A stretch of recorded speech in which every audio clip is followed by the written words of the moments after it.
함께 하나님 말씀 봉독하겠습니다. 마가복음 1장 8절에서 13절까지의 말씀입니다. 신약 성경 마가복음 1장 8절에서 13절 말씀입니다. 교독하겠습니다. 나는 너희에게 물로 세례를 베풀었거니와 그는 너희에게 성령으로 세례를 베푸시리라. 그때 예수께서 갈릴리 나사렛으로부터 와서 요단강에서 요한에게 세례를 받으시고 곧 물에서 올라오실새 하늘이 갈라짐과 성령이 비둘기같이 자기에게 내려오심을 보시더니 하늘로부터 소리가 나기를 너는 내 사랑하는 아들이라 내가 너를 기뻐하노라 하시더라. 성령이 곧 예수를 광야로 몰아내신지라. 광야에서 40일을 계시면서 사탄에게 시험을 받으시며 들짐과 함께 계시니 천사들이 수종 들더라. 아멘. 네, 오늘 우리가 읽은 말씀을 우리가 잘 이해하기 위해서 먼저 우리가 물어야 될 질문이 있습니다. 그것은 예수님께서 왜 세례를 받으셨는가 하는 질문입니다. 예수님이 받으신 이 세례 요한으로부터 받은 이 세례는 우리가 읽지 않았지만 위에 4절 말씀에 어떻게 표현되어 있는가 하면 죄사함을 받게 하는 회개의 세례다 이렇게 되어 있거든요. 4절을 그렇게 되어 있어요. 세례 요한이 광야에 이르러 죄사함을 받게 하는 회개의 세례를 전파하니 온 유대 지방과 예루살렘 사람이 다 나와서 자기 죄를 자복하고 요단강에서 그에게 세례를 받더라. 여러분, 예수님은 죄가 없으시잖아요. 자복할 죄가 없으시고 회개할 필요가 없으신 분이신데 왜 세례 요한에게 오셔서 세례를 받으셨을까 하는 이 질문입니다. 마태복음을 보게 되면 세례 요한이 그래서 예수님을 말렸다라고 표현되어 있어요. 요한이 말려 이르되 내가 당신에게 세례를 받아야 할 터인데 당신이 내게로 오시나이까. 무슨 말입니까? 세례를 주고 있는 세례 요한 자신도 자신의 죄인이라는 거예요. 나도 죄인이어서 내가 당신에게 세례를 받아야 하는데 유일하게 세례를 받으실 필요가 없으신, 제사함의 세례가 필요 없으신 유일한 사람이신 당신 예수님께서 왜 저에게 세례를 받으십니까? 라고 예수님을 말렸다라고 되어 있거든요. 근데 예수님은 세례 요한에게 세례를 받으셨어요. 왜 세례를 받으셨을까? 하는 이 질문입니다. 또 하나는 예수님이 왜 사탄에게 시험을 받으셨을까 하는 거예요. 13절에 보게 되면 사탄에게 시험을 받으시며 라고 되어 있잖아요. 이것도 사탄이 주도적으로 시험한 게 아니에요. 12절을 보게 되면 성령이 예수를 광야로 몰아내신지라. 성령이 예수님을 이끌어 가셨어요. 성령께서 주도하셨어요. 성령께서 의도하셨어요. 시험 받는 것을. 왜 사탄에게 시험을 받으시는 것을 의도하셨을까? 왜 그렇게 하셨을까? 하는 거죠. 이게 예수님께서 시험 받으신 일과 또 세례 받으시고 시험 받으신 이 두 가지 이 일이 굉장히 중요한, 마가복음에서는 굉장히 중요한 의미를 갖고 우리에게 기록해주고 있는데, 왜냐하면 예수님이 공생애를 시작하기 전에, 우리 14절에서 이제 공생애가 시작이 돼요. 14절 우리가 읽지 않았지만 제가 14절 잠깐 읽어드리면, 예수께서 갈릴리에 오셔서 하나님의 복음을 전파하여 이르시되 때가 찼고 하나님의 나라가 가까이 왔으니 회개하고 복음을 믿으라 라고 14절부터 본격적으로 복음을 선포하시며 공생애를 시작하시죠. 근데 공생애 이전 예수님이 30세에 공생애를 시작하시잖아요. 그 이전 30년의 기간 동안 사시는 그 삶의 기간을 마가복음에서는 하나도 기록하고 있지 않아요. 다른 복음서에서는 마리아에게 천사 가브리엘이 찾아와서 잉태에 대하여 예고하고, 또 예수님이 베들레헴에서 탄생하시고 애굽으로 피난 가시고, 또 성전에서 할례를 받으시고, 또 12세에 성전에 와서 제사장들과 하나님 말씀을 토론하시고 하는 이 공생애 이전의 일들을 많이 기록하고 있는데 마가복음에는 게 다 생략됐습니다. 오직 이 두 가지. 세례 받으시고 시험 받으신 거, 이 두 가지만 말씀하고 있는 거죠. 굉장히 중요하게 마가복음에서 의미를 두고 있는 겁니다. 왜 그럴까요? 자, 이것은 일종의 표적이라고 할 수 있어요. 표적이란 그 사건 자체가 아니라 그 사건이 뭔가를 가리키는 표지판이 된다는 얘기거든요. 부평 몇 킬로라는 표지판처럼 다른 어떤 중요한 사실을 가리키는 역할을 해요. 이 두 가지 사건이 뭘 가리키는가? 앞으로 이제 3년 동안 예수님이 공생애를 사시잖아요. 공생애 사시며 공생애 사역을 하시는데 그 공생애를 한마디로 요약하고 있는, 한마디로 요약해주고 공생애 기간 동안에 예수님께서 하실 일의 그 성격과 예수님께서 하실 그 모든 공생애의 그 사역을 한마디로 요약해주고 설명해주고 있는 것이 바로 이 두 가지 사건입니다. 그래서 저는 이것을 공생애 서론이다라고 이렇게 이해를 합니다. 특히 마태복음에 이게 아주 자세히 나와 있어요. 마태복음에는 예수님이 세례 받으시는 장면이 3장에 나와 있고 시험 받으시는 것이 4장에 나와 있는데 아주 자세히 나오죠. 세례 받으시는 것과 그리고 시험 받으시는 것이. 근데 이것이 앞으로 예수님 공생애가 딱 시작되시는데 이 공생애를 이해하는 데 있어서 아주 중요한 역할을 한다는 거예요. 세례 받는 건 뭡니까? 예수님은 이 공생애 기간 동안에 예수님께서 하시는 모든 일들이 뭐라는 겁니까? 죄인의 자리에서 죄인을 대신하여서 죄인을 위하여서 하시는 거죠. 예수님은 죄인이 아니셔요. 세례요한은 나는 물로 세례를 베풀지만 내 뒤에 오시는 이는 성령으로 세례를 베푸실 것이다. 마태복음에는 물과 성령으로 세례를 베푸실 것이다 라고 예수님을 그렇게 소개했어요. 물과 성령으로 베푸실 것이다. 맞습니다. 예수님은 성령으로 세례를 베푸시는 분이시고 불로 세례를 베푸시는 분이세요. 근데 이거는 공생애 기간 동안 일어날 일이 아니에요. 세례 요한도 사실은 예수님을 잘못 이해했어요. 그래서 나중에 예수님께 제자들을 보내잖아요. 오실 그이가 당신이십니까? 세례 요한이 생각할 때도 자기가 생각했던 메시아의 모습이 아닌 거예요. 왜 그랬냐면 세례 요한이 생각한 예수님은 불과 성령으로 세례를 베푸시는 분이에요. 불로 세례를 베푸신다는 건 심판주를 얘기하는 거예요. 이제 오셔서 심판하실 분으로 세례 요한을 알고 있었던 거죠. 그리고 성령을 우리에게 베푸시는 분으로 이해를 했던 거죠. 근데 우리가 잘 알고 있듯이 언제 우리에게 성령 세례를 내리십니까? 승천하신 이후에, 오순절에. 그리고 언제 불로 심판하십니까? 재림하셔서. 공생애 기간 동안 일어날 일이 아니에요. 공생애 동안에 일어난 일은 뭡니까? 예수님이 세례를 받으시는 거였어요. 죄인으로서, 죄인을 대신하여서, 죄인을 대표하여서 세례를 받으시는 거였어요. 그래서 여러분, 세례 요한이 예수님보다 먼저 와서 주의 길을 예비하는 자, 예수님의 길을 준비하고 예비하는 선지자로 우리가 알고 있는데, 여러분 한번 생각해 보세요. 세례 요한이 어떻게 예수님의 길을 예비했습니까? 어떻게 예수님의 길을 준비했습니까? 회개의 세례를 선포하고 회개하라! 하나님 나라가 가까웠다! 라고 선포하며 이스라엘 백성들로 회개하게 해서 예수님을 잘 맞이하게 했느냐? 그건 아니거든요.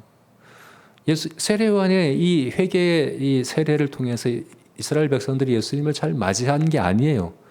예수님을 잘 맞이하지 못했어요. 그래서 예수님을 예비하고 준비한 세례 요한의 가장 큰 역할은 뭐였냐면 세례 주는 거였어요. 예수님께 세례 주는 거였어요.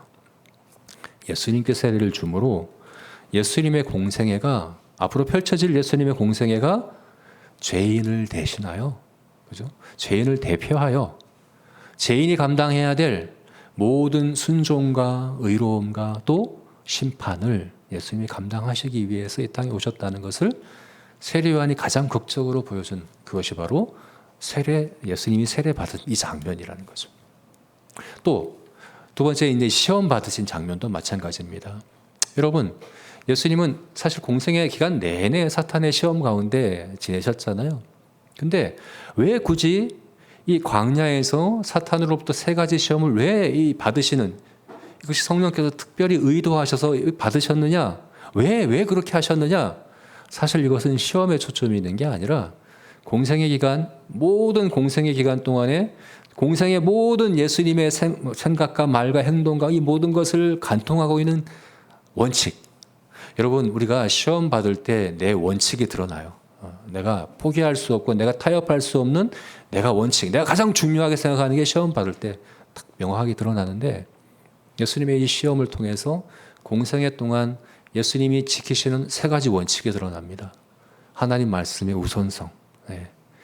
40일을 굶은 상황에서도 말씀이 우선된다는 사실을, 사람이 말씀으로 산다는 사실, 또한 성전 꼭대기에서 뛰어내리는 영웅적으로 그 사역을 이루시는 게 아니라 하나님의 방법, 십자가에 죽으시는 그런 목적에 있을 뿐만 아니라 구체적인 방법에 있어서도, 하나님의 뜻을 이루는 방법에 있어서도 하나님의 방법에 대한 철저한 순종을 통해서 이루신다고 하는 두 번째 원칙.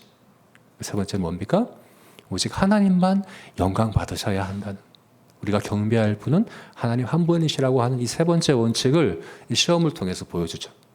그래서 우리가 예수님 공생애가 시작되기 전에 이 세례와 시험 장면을 통해 예수님의 공생애를 우리가 이렇게 이해해야 되는구나. 앞으로 펼쳐질 예수님의 공생의 모든 것들은 바로 우리를 대신한, 죄인을 대표하고 대신하는 것이고, 또한 이런 원칙 가운데 행하시는 것이구나 이해할 수 있게 해주는 그런 역할을 하는, 마치 공생의 서론과 같은 역할이 바로 이 세례와 시험이다 하는 겁니다.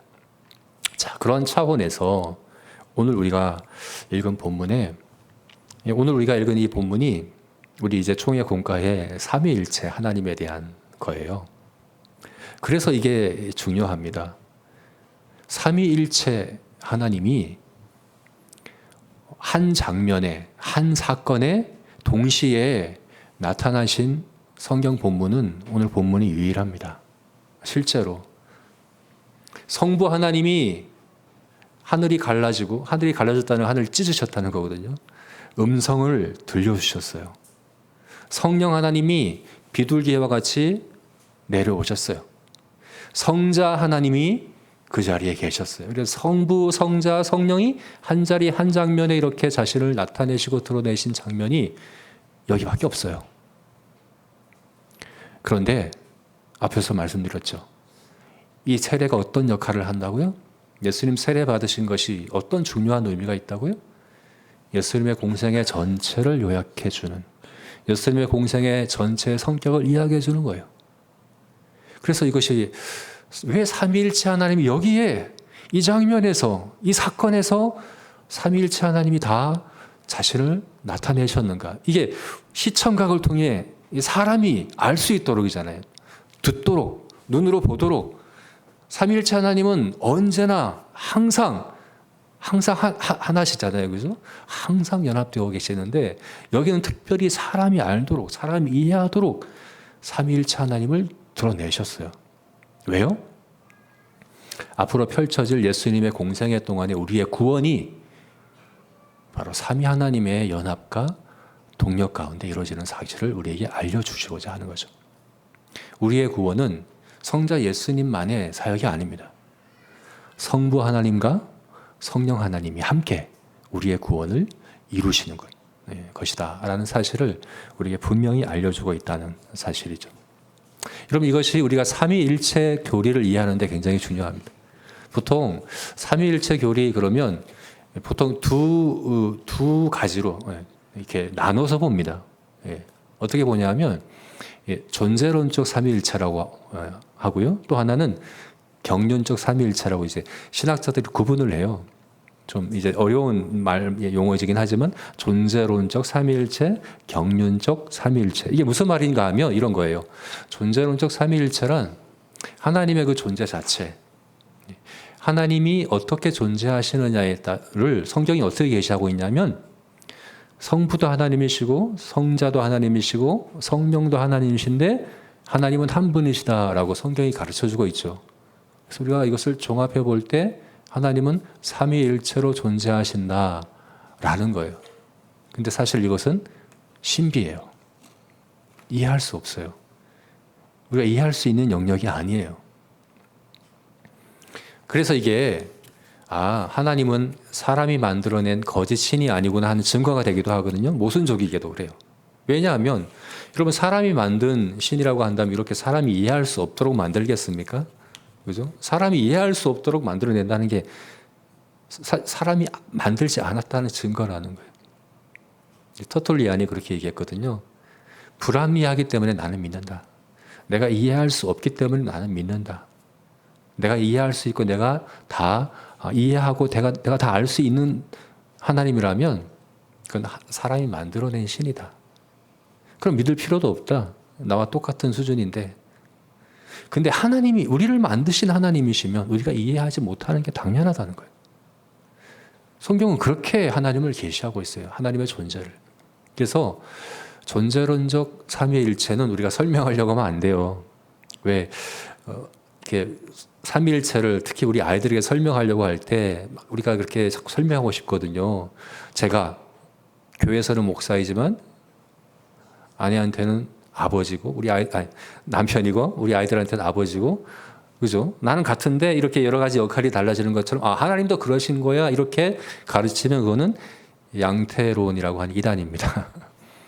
또 물은 액체인데 기체이기도 하고 고체이기도 하고 이렇게, 혹은 태양이 빛도 있고 열도 있고 또 뭐죠? 뭐 이렇게 이렇게 설명하는 이건 다 이단적인 설명이에요. 다 양태론적 이단, 또 삼신론적 이단, 단신.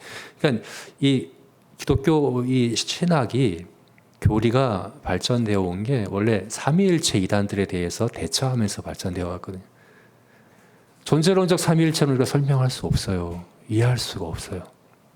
그래서 더 예배하게 되는 거죠. 찬송가가 여러분 뭘로부터 시작합니까? 삼위일체에 대한 고백으로 시작이 돼요. 왜 그럴까요? 삼위일체를 묵상하면 할수록 찬송할 수밖에 없어요. 예배할 수밖에 없어요. 우리와는 무한히 다르신 하나님에 대하여 내가 다 이해할 수 없는 신비예요. 그래서 그 앞에 엎드려 예배할 수밖에 없어요. 이게 존재론적 삼위일체예요. 근데 여러분 우리가 또 알아야 되는 게 있어요. 삼위일체 교리는 단지 하나님은 우리가 이해할 수 없습니다. 그래서 우리가 하나님을 예배하고 찬양하는 게 마땅합니다. 이것만, 이 목적을 위해서만 우리에게 말씀해 주신 게 아니에요. 삼위일체의 또 다른 측면이 있는데 그것을 우리 신학자들이 가리키기를 경륜적 삼위일체라고 얘기하는데, 이거는 하나님의 존재에 대한 게 아니라 우리의 구원에 대한 거예요. 하나님은 삼위일체 하나님이 완전한 연합과 사랑과 교제 가운데 우리 구원을 이루셨어요. 성자 예수님만의 사역이 아니라 성부 하나님과 성령 하나님이 함께 완전한 동력 가운데, 완전한 연합 가운데, 완전한 사랑 가운데, 완전한 그런 교통 가운데 우리의 구원을 함께 이루셨다 하는 거예요. 그래서 우리는 이거는 알아야 됩니다. 설명할 수 있어야 됩니다. 이해해야 합니다. 그래서 오늘 이 공생애를 시작하기 전에 예수님이 세례를 받으신 이 장면에서 삼위 하나님이 인간이 알 수 있고 들을 수 있고 볼 수 있는 그런 감각, 우리 인간의 감각을 통해 삼위일체 하나님을 드러내신 이 장면을 통해서 우리가 그것을 좀 함께 나누고자 합니다. 그래서 우리가 알아야 하는 겁니다. 우리의 구원이 어떻게 삼위 하나님께서 이루신 사역인가 하는 거예요. 이것을 특별히 우리가 잘 아는 제가 예배 때마다 하는 축도 있죠, 그죠? 고린도후서 13장 13절 말씀 우리 함께 읽어볼까요? 같이 한번 읽어보겠습니다. 주 예수 그리스도의 은혜와 하나님의 사랑과 성령의 교통하심이 너희 우리와 함께 있을지어다. 여러분 이것은 제가 축도 마지막 예배 때 축도하는 말씀이죠. 근데 이것은 이제 사도 바울이 고린도 교회를 축복하면서 했던 말인데요. 무슨 의미입니까? 고린도 교회 성도들의 구원이 성자 예수님의 은혜와 성부 하나님의 사랑과 성령 하나님의 교통으로 이루어진다는 얘기입니다. 삼위 하나님의 그 사역을 통해 우리가 구원받았고, 그리고 거기에 끝나는 것이 아니라 앞으로 고린도 교회 성도들이 구원을 이뤄가는 삶을 살아가는 데 있어서 중요한 것은 이 삼위 하나님의 사역이다. 삼위 하나님의 이 축복이다는 사실을 말하고 있는 거잖아요. 그래서 저도 매번 예배 때마다 축도하는 이유가 그거잖아요. 이제 한 주간 동안 우리 제사교회 성도들이 살아가는 데 있어서 바로 성자 예수님의 은혜와 성부 하나님의 사랑과 성령 하나님의 그 교통하심으로 말미암아 우리의 구원을 이뤄갈 수 있기를, 그런 삼위 하나님의 완전한 연합과 동력으로 말미암아 성도답게 살아갈 수 있기를 축복하는 것이 바로 축도라는 거죠. 이것이 바로 삼위일체, 특별히 경륜적 삼위일체예요. 자, 그래서 오늘 이것을 우리가 함께 좀 구체적으로 오늘 말씀을 통해서 보았으면 좋겠습니다. 성자 예수님의 은혜와 성부 하나님의 사랑과 성령 하나님의 교통, 이것이 의미하는 바가 뭔가, 먼저 성자 예수 그리스도의 은혜입니다. 예수 그리스도의 은혜. 여러분, 우리는 어떻게 구원받습니까? 에베소서 2장 말씀이 이렇게 말씀하고 있죠. 너희가 그 은혜에 의하여 믿음으로 말미암아 구원을 받았으니 이것은 너희에게서 난 것이 아니요 하나님의 선물이라. 행위에서 난 것이 아니 이는 누구든지 자랑하지 못하게 하려 함이라. 너희 행위로 구원받은 게 아니다. 너희 공로로 구원받은 게 아니라, 그래서 자랑할 게 하나도 없다. 너희가 구원받은 것은 은혜로 구원받은 거다. 그때 은혜가 뭘까요? 이 은혜는 구체적으로 어떤 은혜일까요? 바로 예수 그리스도의 은혜입니다. 예수 그리스도의 은혜. 어떤 예수 그리스도의 은혜입니까? 중보자로서, 우리의 중보자로서 예수님의 중보의 은혜를 얘기하는 거죠. 그게 바로 오늘 우리가 본 예수님의 세례와 예수님의 시험을 통해서 우리가 확인할 수 있는 거예요. 먼저 예수님의 세례를 한번 생각해 보십시오.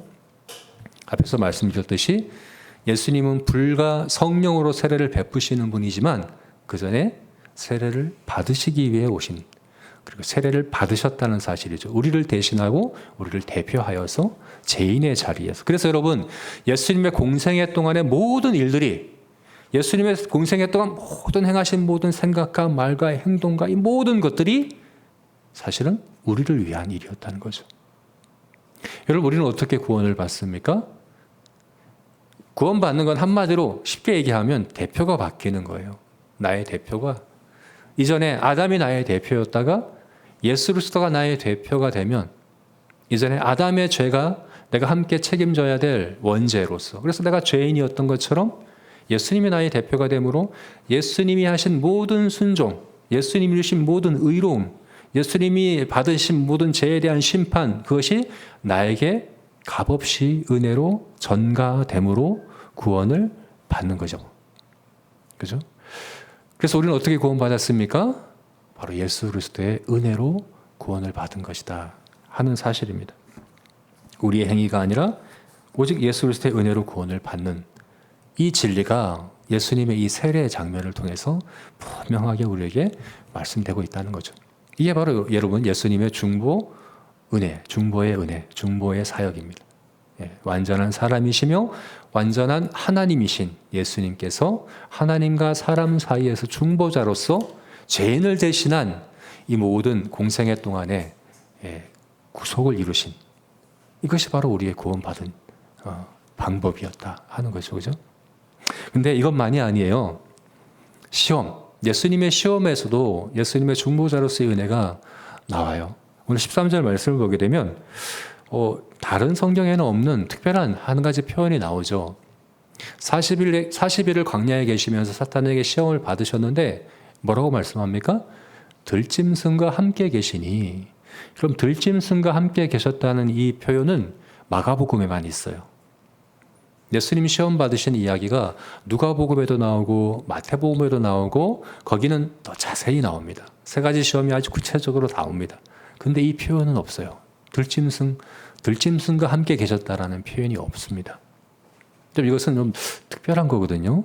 왜냐하면 마가복음이 앞에서 봤던 것처럼 마리아 이야기도 없고 탄생 이야기도 없고 예수님 어릴 때의 장면 다 생략되잖아요. 마가복음의 특징이 그래요. 굉장히 간결하고 명확하고 단순하게 기록되는 것이 마가복음인데 다른 성경에는 없는 표현이 마가복음에 있는데 그게 바로 들짐승과 함께 계셨다는 이 표현이에요. 왜 이 표현이 여기에 들어있을까?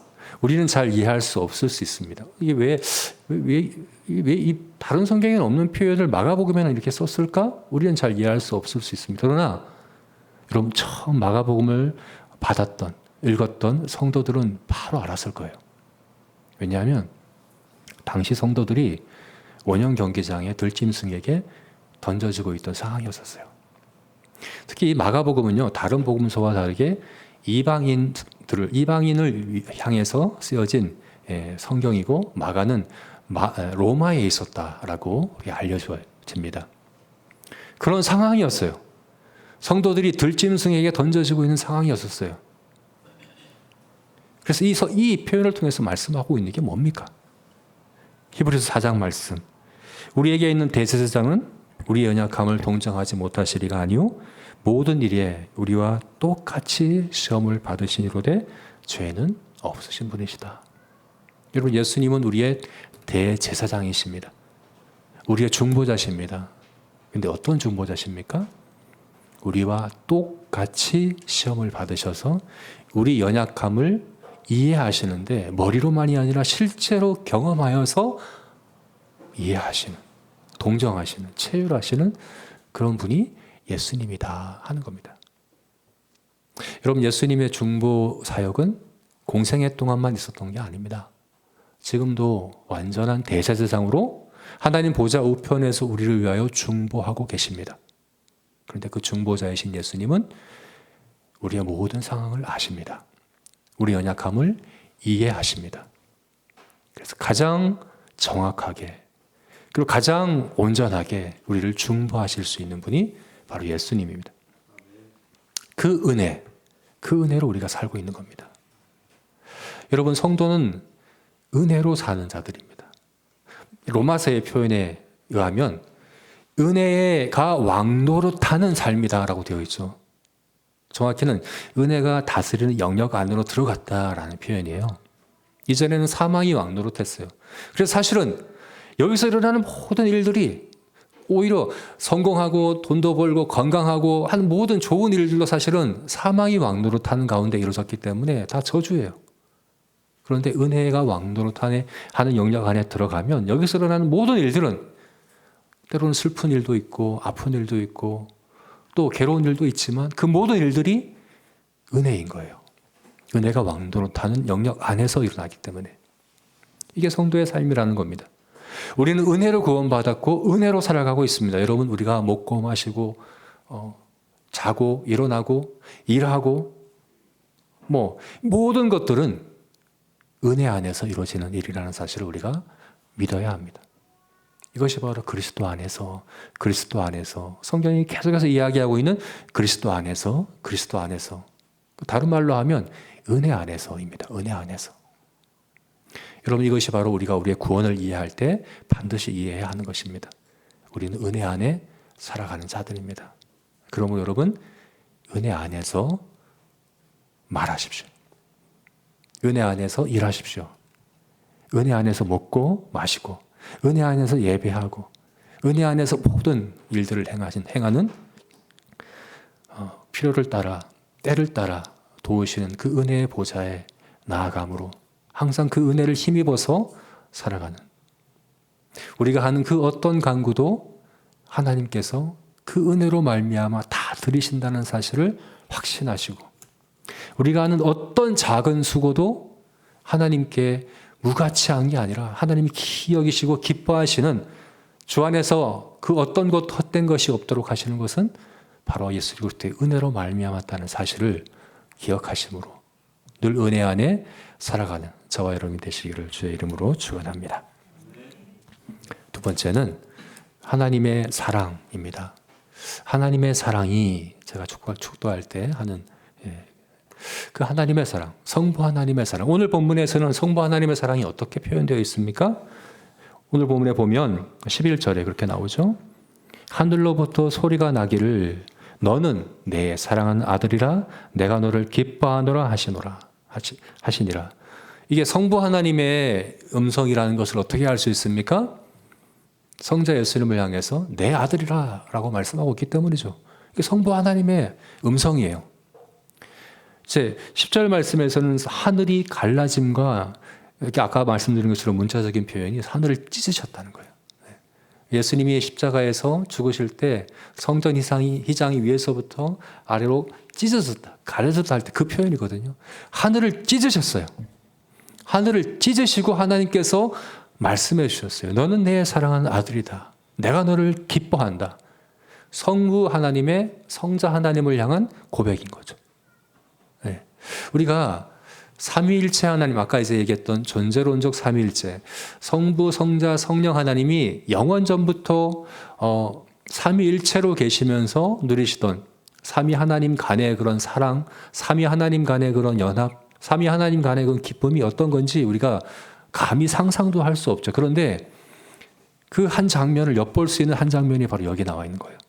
성부 하나님이 성자 하나님을 향해서 이렇게 하늘을 찢으면서 고백하는 거예요. 내가 너를 사랑한다. 너는 내 사랑하는 아들이고 내가 너를 기뻐한다. 완전한 사랑과 기쁨으로 성부 하나님이 성자 예수님을 그렇게 사랑하신다 하는 거죠. 근데 여러분, 이게 여기만, 이 장면만 그런 겁니까? 성부 하나님이 성자 하나님을 이렇게 사랑하는 것이 이 장면만, 여기서만 이렇게 사랑하고 기뻐하시는 겁니까? 아니면 다른 장면, 다른 곳과 좀 다르게 여기만 좀 특별한 걸까요? 그렇지 않죠. 삼위 하나님은 완전한 하나님이시기 때문에 변치 않은 완전한, 무한한, 영원한 분이시기 때문에 그 안에 성부 하나님의 성자 하나님에 대한 사랑도 언제나 늘 이와 같은 사랑이지 않습니까? 그죠? 그래서 여러분, 성경이 그러잖아요. 하나님은 사랑이시라. 하나님은 사랑이시다. 이것은 하나님이 삼위일체이기 때문에 가능한 것이거든요. 만약에 여러분 하나님 삼위일체가 아니면 어떻습니까? 하나님이 삼위일체가 아니시면 하나님은 사랑이시다라고 얘기할 수 없어요. 왜냐하면 사랑에는 대상이 있어야 되거든요. 사랑은 대상이 반드시 필요합니다. 그래서 하나님을 사랑이시다라고 고백하려면 창조가 반드시 있어야 되는 거예요. 그렇죠? 창조를 통해 우리를 창조하시고 그래야지 우리를 사랑하심으로 하나님이 사랑이신 게 되는 거잖아요. 그럼 하나님의 본성이라고 볼 수 없죠. 그래서 영원한 본성이라고 볼 수 없죠. 근데 하나님을 사랑하시다라고 고백하는 이유가 뭡니까? 창조와는 별개로, 창조와는 상관없이 하나님이 영원 전부터 삼위 하나님의 관계 가운데 완전한 사랑과 기쁨으로 존재하셨다는 사실을 삼위일체 교리가 우리에게 이야기해 주고 있기 때문에 그렇습니다. 여러분, 그래서 우리는 사랑의 영원성을 믿어야 합니다. 사랑의 영원성. 우리는 사랑이라고 하면 사랑이 나를 위해 존재하는 것처럼 생각해요. 사랑이 나를 위해 있는 것처럼. 근데 여러분, 사랑은 내가 창조되기 전부터 있었던 겁니다. 우리가 존재하기 이전부터 있었던 것이고, 사랑이 나를 위해 존재한다기보다 오히려 내가 사랑을 위해 창조되었고 사랑을 위해 존재한다 하는 게 맞는 얘기예요. 사랑은 하나님 안에 있는 겁니다. 삼위일체 하나님 안에 있는 겁니다. 그 사랑을 우리가 엿볼 수 있는 장면, 성부 하나님께서 성자 하나님을 내가 너를 사랑한다, 내가 너를 기뻐한다 이렇게 말씀하고 있는 거예요. 근데 여러분, 이것이 중요한 이유가 뭐냐 하면 이게 바로 우리에게도 적용되기 때문에 그래요. 우리에게도 그대로 적용됩니다. 요한복음 17장 말씀 한번 볼까요? 요한복음 17장 말씀 읽어보겠습니다. 성자 예수님이 성부 하나님께 기도하는 겁니다. 이렇게 기도하시는 거예요. 아버지요, 아버지께서 내 안에, 내가 아버지 안에 있는 것 같이 그들도 다 하나가 되어 우리 안에 있게 하사 세상으로 아버지께서 나를 보내신 것을 믿게 하옵소서. 내게 주신 영광을 내가 그들에게 주었사오니 이는 우리가 하나 된 것 같이 그들도 하나가 되게 하려 함이니이다. 곧 내가 그들 안에 있고 아버지께서 내 안에 계시며 그들로 온전함을 이루어 하나가 되게 하려 함은 아버지께서 나를 보내신 것과 또 나를 사랑하신 것 같이 그들도 사랑하신 것을 세상으로 알게 하려 함이니이다. 그죠? 아버지께서 나를 사랑함과 같이 그들도 사랑하신 것을 세상으로 알게 하려 함이니이다. 내가 아버지의 이름을 그들에게 알게 하였고 또 알게 하리니 이는 나를 사랑하신 사랑이 그들 안에 있고 나도 그들 안에 있게 하려 함이니이다. 하나님께서 우리를 사랑하셔요. 근데 어떻게 사랑하십니까? 하나님이 우리를 어떻게 사랑하시냐를 그 기준을 어디에 두고 계십니까? 성부께서 성자를 사랑하시는 것입니다. 아버지께서 나를 사랑하신 것과 같이 이들을 사랑하시는 것을 알게 하옵소서. 이렇게 예수님께서 기도하고 있다는 것입니다. 성부 하나님의 우리를 향한 기준은 뭡니까? 삼위일체 안에 성부와 성자의 그 사랑입니다. 자, 14장 말씀에서도 우리가 이것을 볼 수 있는데요. 14장 말씀 읽어보겠습니다. 그날에는 내가 아버지 안에 너희가 내 안에 내가 너희 안에 있는 것을 너희가 알리라. 나의 계명을 지키는 자라야 나를 사랑하는 자니 나를 사랑하는 자는 내 아버지께 사랑을 받을 것이요 나도 그를 사랑하여 그에게 나를 나타내리라. 예수께서 대답하시되 사람이 나를 사랑하면 내 말을 지키리니 내 아버지께서 그를 사랑하실 것이요 우리가 그에게 가서 거처를 그와 함께 하리라. 또 이어서 말씀 제가 또 읽어드릴게요. 내가 너희를 고아와 같이 버려두지 아니하리라 하는 말씀 이제 16장에서 예수께서 말씀하시죠.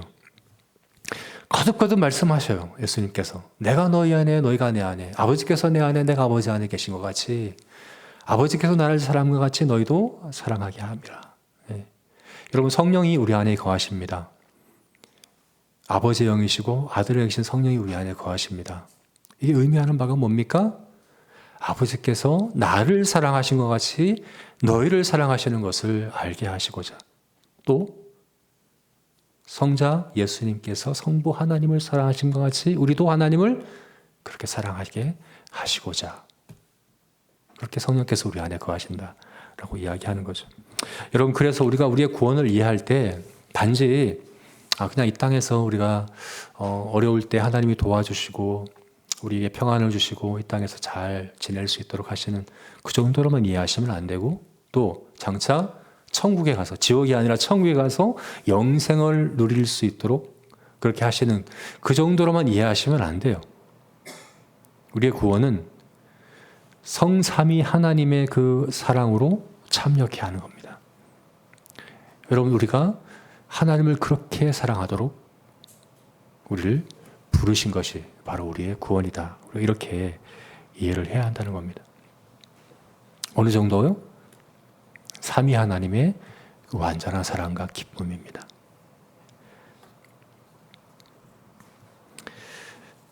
우리는 사랑을 위해서 구원받았습니다. 하나님을 그렇게 사랑하도록 그 하나님의 사랑을 누리도록 우리가 이것을 알아야 하고 또 실제로 누려야 하고 또 추구해야 합니다. 죄인은 자기중심적이에요. 죄인은 이기적이에요. 모든 걸 자기중심적으로 이해를 합니다. 나를 위해 나에게 해가 되냐 나에게 이익이 되느냐 이게 기준이에요. 이게 우리의 죄성입니다. 그런데 우리는 원래 이렇게 창조된 게 아니고 또 이렇게 살라고 구원받은 게 아닌 거예요. 예수님은 더 이상 우리가 자기를 위해 사는 것이 아니라 하나님을 위하여 우리를 구원하신 예수 그리스도를 위하여 그리고 하나님을 향한 그 사랑이 바로 우리 이웃들에게 내 몸과 같이 사랑하라고 하는 이웃들을 향한 사랑으로 표현되도록 우리를 구원하셨다는 사실을 우리가 반드시 기억했으면 좋겠습니다. 이제는 그와 같은 사랑을 위하여 또 사랑으로 인하여 하나님을 사랑하고 이웃을 사랑하는 그런 우리의 삶의 이유와 목적을 이해하며 살아가는 그런 저와 여러분이 되시기를 주의 이름으로 축원합니다. 자, 이제 마지막으로 성령의 교통하심이 너희 무리와 함께 있을지어다. 성령의 교통하심, 성령 하나님의 교통하심은 무엇입니까? 교통한다라는 이 표현은요, 우리가 잘 아는 코이노니아입니다. 코이노니아, 교제한다 하는 거죠. 누구와의 교제입니까? 성령과의 교제입니다. 성령 하나님과의 교제입니다. 여러분 예수님도 이 땅에 공생애를 사실 때에 성령의 교통하심 가운데 사셨습니다. 성령의 이끄심 가운데 사셨습니다. 오늘 본문에도 보면 12절에 성령이 곧 예수를 광야로 몰아내신지라 성령이 예수를 이끄신지라 라고 말씀하고 있잖아요. 근데 이것만이 아니라 예수님의 모든 것이 말씀하시고 병자를 고치시고 천국을 선포하시고 가르치시고 모든 것이 성령 안에 되어졌다라고 성경이 가르치고 있어요. 대표적인 한 장면을 보자면 마태복음 12장 32절 말씀이에요. 예수님께서 이렇게 말씀하셨죠. 또 누구든지 말로 인자를 거역하면 사하심을 얻되 누구든지 말로 성령을 거역하면 이 세상과 오는 세상에서도 사하심을 얻지 못하리라. 이게 바리새인들에게 얘기한 거거든요. 왜 이런 말씀을 하셨냐면 예수님께서 병자를 고치시고 기적을 행하시니까 그들이 얘기하기를 귀신에게 짚혀서 귀신의 도움으로 이렇게 하는 것이다. 귀신 들렸다. 예수님이 그렇게 얘기했어요. 예수님이 하시는 그 능력을 보고. 그 예수님께서 말씀하시는 거예요. 누구든지 말로 나를 거역하면 그건 사함을 받는데 말로 성령을 거역하면 이 세상에서 온 세상에도 사함을 못 받는다. 무슨 말입니까? 사실 예수님께서 하신 모든 일들과 말과 모든 기적과 모든 능력, 그건 다 성령의 능력으로 하신 것이라는 거예요. 성령을 거역하고 있는 것이다 라고 말하고 있는 거죠. 그래서 예수님께서 하신 모든 공생의 사역은 성령의 능력으로, 성령의 이끄심으로 하셨다는 것을 우리가 알 수 있습니다. 이게 성령의 교통하심입니다. 예수님은 이제 인성을 갖고 공생애 동안 사셨기 때문에 나고 자라고 먹고 마시고 가르치고 병을 고치고 죽으시고 부활하시고 모두 성령을 통해 하셨다라는 사실입니다. 이것이 비둘기와 같이 머무셨다. 비둘기 같이 내려오셨다. 오늘 그렇게 표현하고 있잖아요. 이것이 바로 이제 예수님이 성령과 교통하심을 나타내는 것이거든요. 자, 그런데 이것이 성자 예수님께만 해당되는 게 아니라는 것을 우리가 알고 있지 않습니까? 앞에서 우리가 제가 잠깐 읽었던 것처럼 내가 아버지께 구하겠으니 그가 또 다른 보혜사를 너에게 주사 영원토록 너희와 함께 있게 하리니 그는 진리의 영이라. 세상이 능히 그를 받지 못하나니 이는 그를 보지도 못하고 알지도 못함이라. 그러나 너희는 그를 아나니 그는 너희와 함께 거하시며 또 너희 속에 계시겠습니다. 내가 너희를 고아와 같이 버려두지 아니하고 너희에게로 오리라. 고아와 같이 버려두지 아니하고 우리에게로 오셨습니다. 어떻게요? 보혜사 성령으로 말미암아. 그럼 이제 더 이상 고아와 같이 살면 안 되는 거죠. 성령 안에서 성령을 통하여 성령과 함께 교통하는 삶을 살아야 합니다. 삼위 하나님과 교통하는 삶을 우리가 살아야 하는 것입니다. 우리가 기도할 때에도 우리 연약함을 도우시는 성령의 도우심으로, 우리가 말할 때에도 우리의 말할 것을 생각나게 하시는 성령의 도움으로, 우리가 어떤 일을 할 때에도 우리의 능력 대신 성령의 능력으로 성령과 교통함 가운데 우리의 삶을 살아가게 되시는 저 여러분이 되시기를 주의 이름으로 축원합니다. 이제 말씀을 맺겠습니다. 이제 바울의 축도, 예수 그리스도의 은혜와 아버지의 사랑과 성령의 교통하심이 너희 무리와 함께 있을지어다. 여러분, 이것을 하나님은 너무나도 말씀하고 싶으셨던 것 같아요. 그래서 예수님의 세례 장면에서 늘 함께 하심에도 불구하고 인간들이 들을 수 있도록, 인간들이 볼 수 있도록 음성을 들려주시고 비둘기와 같이 내려오시고, 그래서 삼위일체 하나님이 함께 하시는 공생애가 바로 삼위일체 하나님이 함께 하시는 사역이라는 것을 힘주어서 우리에게 말씀하고 있는 것 아닙니까? 이건 단지 머리로만 이해하는 이론이 되면 안 된다는 얘기죠. 우리 눈으로 보고 귀로 듣고 피부로 느끼고 누려야 할 실제라는 것이죠. 삼위일체 교리는 그냥 신비만이 아닙니다. 우리 삶의 실제여야 합니다. 우리가 구원받은 자로 살아감에 있어서 예수 그리스도의 은혜 안에 살아가는 우리가 되옵시다. 아버지의 사랑으로 인하여 아버지의 사랑을 위하여 살아가는 우리가 되십시다. 성령의 교통하심 가운데 우리 모든 삶을 살아가는 저와 여러분이 되시기를 주의 이름으로 축원합니다. 우리 같이 기도하시겠습니다.